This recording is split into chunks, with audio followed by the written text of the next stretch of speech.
ولم یقتروا، اور خرچ کرنے میں تنگی بھی نہیں کرتے. سبحان اللہ.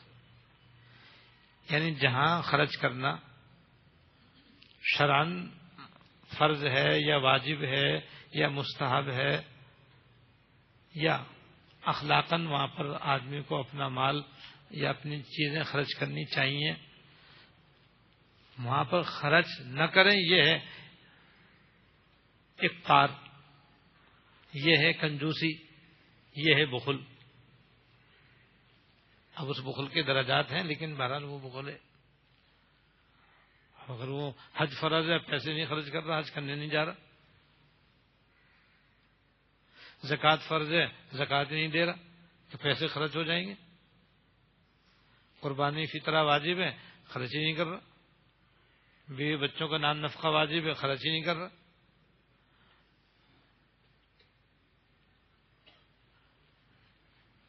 تو یہ بخل ہے اور یہ حرام ہے اور یہ ناجائز ہے.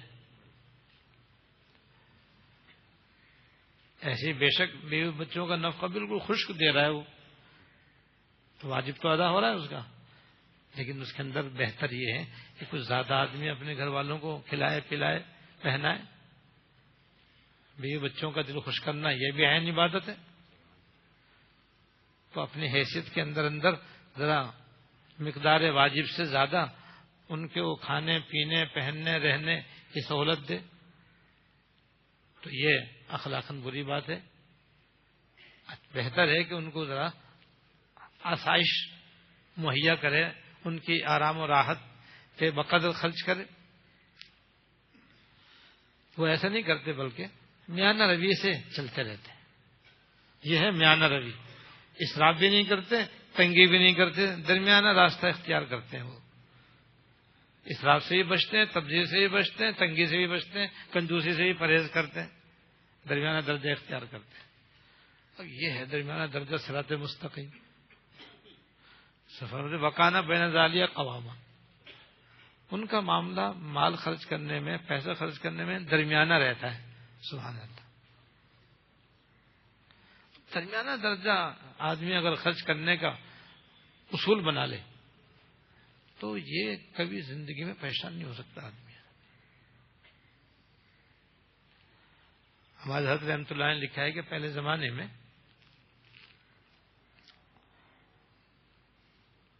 جیسے آج ملازمتیں ہیں، پہلے بھی تو ملازمتیں رہی ہیں. یہ ملازمت کوئی ہمارے زمانے میں تھوڑی شروع ہوئی ہے. بھئی تجارت بھی پہلے سے، زراعت بھی پہلے سے، ملازمت بھی پہلے سے، کرایہ داری کا معاملہ بھی پہلے سے ہمیشہ سے چلا آ رہا ہے. تو پہلے زمانے میں جو ملازم لوگ ہوتے تھے عام طور پر ان کی یکم میں اور 30 میں کوئی فرق نہیں ہوتا تھا. یکم تاریخ میں اور 30 تاریخ میں کوئی فرق نہیں ہوتا تھا کہ بھئی آج 30 ہے تو کچھ اور رنگ ہے اور یکم ہے تو کچھ اور موج ہے. ایسا نہیں ہوتا تھا کہ بھئی یکم کو تو ملازم بادشاہ کہ یہ بھی لا رہا ہے، وہ بھی لا رہا ہے، یہ بھی کھا رہا ہے، وہ بھی کھا رہا ہے، گرم گرم ہاتھ ہے، اس لیے دن رات اپنی تنخواہ اڑا رہے. اور 15 کے بعد کنگلا، اب قرض مانگتا پھر رہا ہے، اور اس کے سوائے اس رونے کے کچھ نہیں کہ بھائی گزارا ہی نہیں ہوتا. بھائی کیوں نہیں گزارا ہو رہا؟ وہ گزارا اسی لیے نہیں ہو رہا نا کہ یکم تاریخ کو بادشاہت کا رنگ جمایا تھا، تو بھائی اب 30 تاریخ کو تو فقیر بن نہیں ہوگا. تو پہلے ایسا نہیں ہوتا تھا. کیوں آدمی لوگ جو تھے اپنے آمدنی کے مطابق اپنے خرچے کرتے تھے. اردو کی مثال بہت مشہور ہے کہ بھائی چادر کے مطابق پاؤں پھیلاؤ، یعنی جتنی آمدنی ہے خرچے اتنی کرو بس.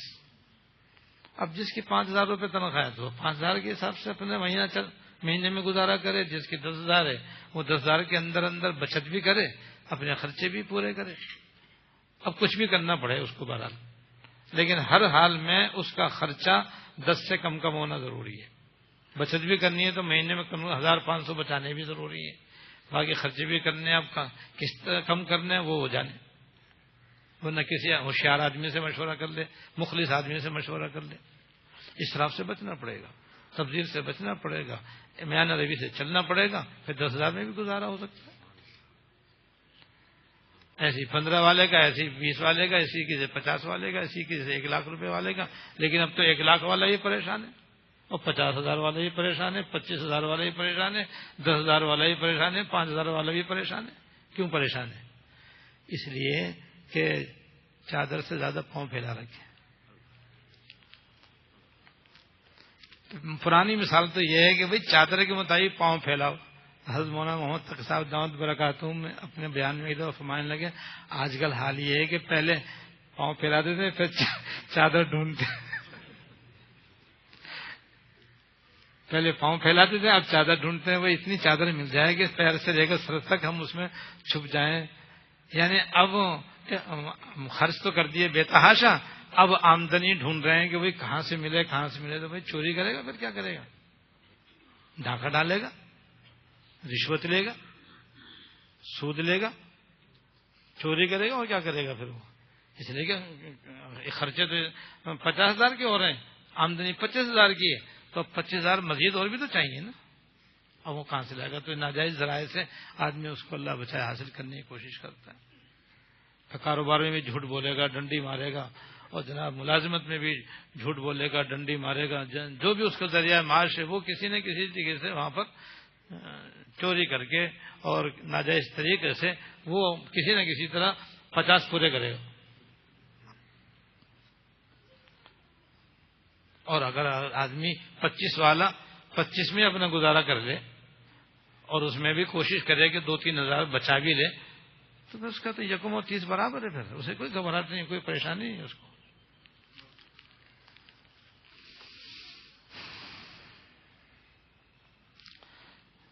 تو آج ہماری پریشانی کی ایک بہت بڑی وجہ یہی ہے کہ ہر آدمی خرچ کرنے میں آزاد ہو جائے. خرچ کرنے میں دیکھتا نہیں ہے کہ میں کہاں خرچ کر رہا ہوں، یہاں خرچ کرنے کی ضرورت ہے یا نہیں ہے. ضرورت نہیں ہے تو بھی خرچ کر رہا ہے، اور جہاں ضرورت ہے تو ضرورت سے زیادہ خرچ کر رہا ہے. کوئی ہے نہیں قاعدہ، کوئی ہے نہیں کوئی ضابطہ، بس بے دھڑک خرچ کرنے میں لگا ہوا ہے. آمدنی اپنے ہاتھ میں نہیں، آمدنی اس کی محدود ہے.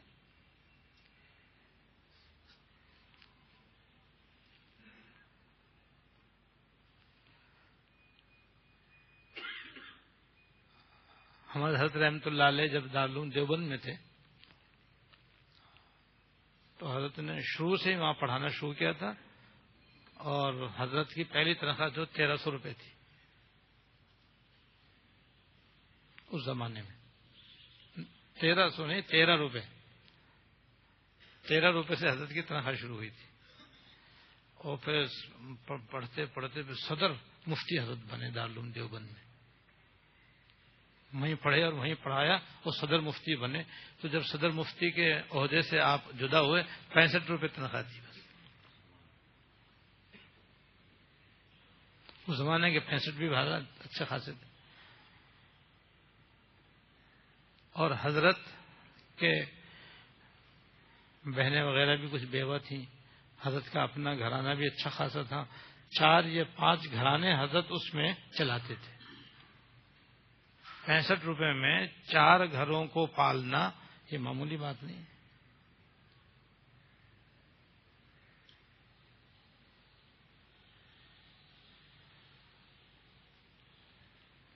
چنانچہ حضرت رحمۃ اللہ علیہ کا معمول عجیب و غریب تھا. وہی بات ہے کہ آدمی خرچ کرنے میں سوچ سمجھ کے خرچ کرے، جہاں ضروری ہو اور جتنا ضروری ہے اتنا خرچ کرے، باقی سے ہاتھ روکے. بس یہ اصول یاد رکھیں. طریقہ یہ ہے کہ سوچ سمجھ کے خرچ کریں. اس طرح سے آدمی اپنے آپ کو کنٹرول میں رکھ سکتا ہے. تو حضرت کا عجیب و غریب معمول تھا. حضرت نے مختلف لفافے بنا رکھے تھے. ایک لفافے میں جوتوں کے لیے رقم لکھا تھا، جوتوں کے لیے اس میں رقم جوتوں کے مد میں رکھتے تھے. ایک میں کپڑوں کے لیے اس میں بھی کچھ رقم رکھی ہے، اس پہ لفافے میں لکھا ہے اس میں جو کپڑے ہیں اس میں جو پیسے ہیں وہ کپڑوں کے لیے ہیں، کسی بھی لکھا ہوا ہے کہ یہ گھر کے راشن کے لیے، پھل فروٹ کے لیے ہیں، پھل فروٹ لانے کے لیے ہیں، کسی بھی لکھا ہے کہ یہ کارہائے خیر کے لیے ہے، اور حضرت نے کارہائے خیر کے لیے بھی یہ قاعدہ بنایا، اختیار کیا ہوا تھا کہ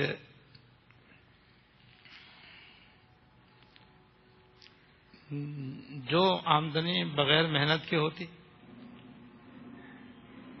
اس میں سے 10% آپ الگ کر لیتے، 10 روپے میں سے 1 روپیہ الگ کر کے رکھ لیتے، اس کا لفافہ تک برائے کارہائے خیر۔ اور جو آمدنی محنت سے حاصل ہوتی، جیسے مدرسے کی طرف سے حاصل ہوتی یا کوئی حضرت کا کتب خانہ بھی تھا اس سے آمدنی حاصل ہوتی، تو اس میں 20واں حصہ اس میں سے نکالتے، 20 روپے میں سے 1 روپیہ وہ الگ اس کو بھی اسی میں رکھ لیتے۔ بس اب اسی لفافوں کے مطابق چلتے رہتے۔ اگر جوتے کے لفافے میں جوتے کی ضرورت ہے، جوتے کے لفافے میں پیسے ہیں تو جوتے لے لیے، چپل لے لیے، جو بھی ضرورت ہوئی وہ لے لیا، نہیں ہے تو بس اب بند۔ جب اس لفافے میں پیسے آئیں گے تو جوتے خریدے جائیں گے، ورنہ پرانے چلیں گے، چاہے ان کو سی کر پہنا جائے، چاہے ان کی مرمت کروا کے پہنا جائے، وہی چلیں گے۔ اب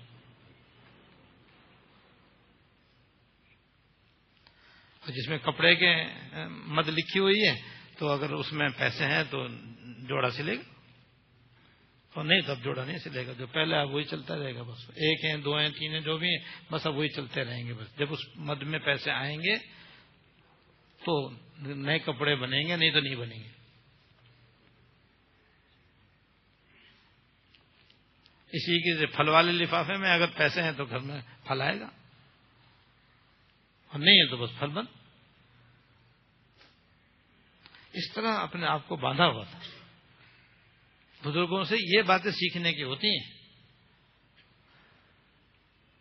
کیسے اپنے آپ کو نظم و ضبط کا پابند کیا ہوا ہے، اسے کہتے ہیں میانہ روی۔ اور حدیث میں آتا الاقتصاد نصف المعیشہ، میانہ روی یہ آدھی کمائی ہے۔ یعنی جو آدمی بھائی کمانا ایک آدھی معیشت ہو گئی، تو خرچ کرنا آدھی معیشت ہو گئی۔ میانہ روی جو ہے یہ درمیانہ درجہ ہے، جس سے آدمی کبھی پریشان نہیں ہو سکتا انشاءاللہ۔ تو حضرت کا یہ طریقہ تھا کہ اس طریقے سے چلتے رہتے تھے بس۔ اور جو کارہائے خیر کے لفافے تھے اسی کے اندر مسجد میں بھی دے رہے ہیں، مدرسے میں بھی دے رہے ہیں، مسجد بن رہی ہے تو اس میں بھی دے رہے ہیں، رشتہ داروں کو بھی جس کی مدد کی ضرورت ہے اس کی مدد کریں۔ جتنے بھی کارہائے خیر ہیں جو فرض و واجب نہیں ہیں وہ اسی مد میں سے ہو رہے ہیں۔ اب اس طرح سے الگ کر کے رکھنے میں ذرا بھی طبیعت پہ بوجھ نہیں۔ اگر کہیں موقع آ گیا خرچ کرنے کا، وہ اس میں پیسے دے دو، جتنی ضرورت ہو جتنا موقع ہو دے دو، نہیں ہے تو بس۔ یہ نہیں کہ نہ آنے کا خرچ، نہ آنے کا کوئی حساب، نہ خرچ کرنے کا کوئی حساب۔ تو جیسے میں نے شروع میں عرض کیا تھا کہ کمانا تو آدمی کے کچھ اختیار میں کچھ اختیار میں نہیں ہے،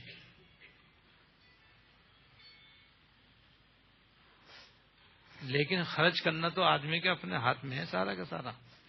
ساری تنخواہ چاہے ایک ہی دن میں ختم کر دے اور چاہے 30 دن میں پوری کر لے۔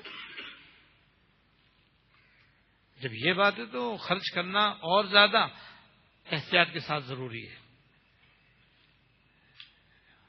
تاکہ اگلی آمدنی جو آنے والی ہے، یہ متوقع آمدنی جو ہے پتہ نہیں ہو نہ ہو، اس کو اس طرح سے استعمال کرو کہ آخر میں پریشانی لاحق نہ ہو۔